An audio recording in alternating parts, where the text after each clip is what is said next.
репликата, колешке Сања. Ги спомнавте проектите од програмата 1198. Колку сме реализирали од тие проекти, одговорот го добивте на парламентарните избори. Ако било што не било како што треба, ако граѓаните немаат доверба во тоа што ние ги реализираме проектите и дали ќе ги реализираме, ево ќе ве прашувам, зар ќе доживеевте толкавав изборен потоп? Спомнувате документи, ето го спомнав Finance Think, немам време да ги цитирам позитивните моменти на прв пат реално скроен буџет, ќе ви го спомнам Државниот завод за ревизија, кој што евидентира злоупотреба на ковид средствата.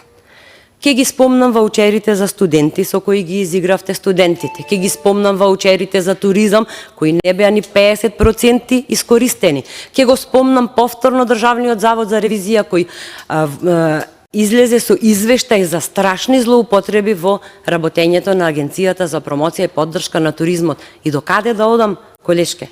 Вашиот модел беше криза и хаос, а нашиот е развој и консолидација. Ви благодарам.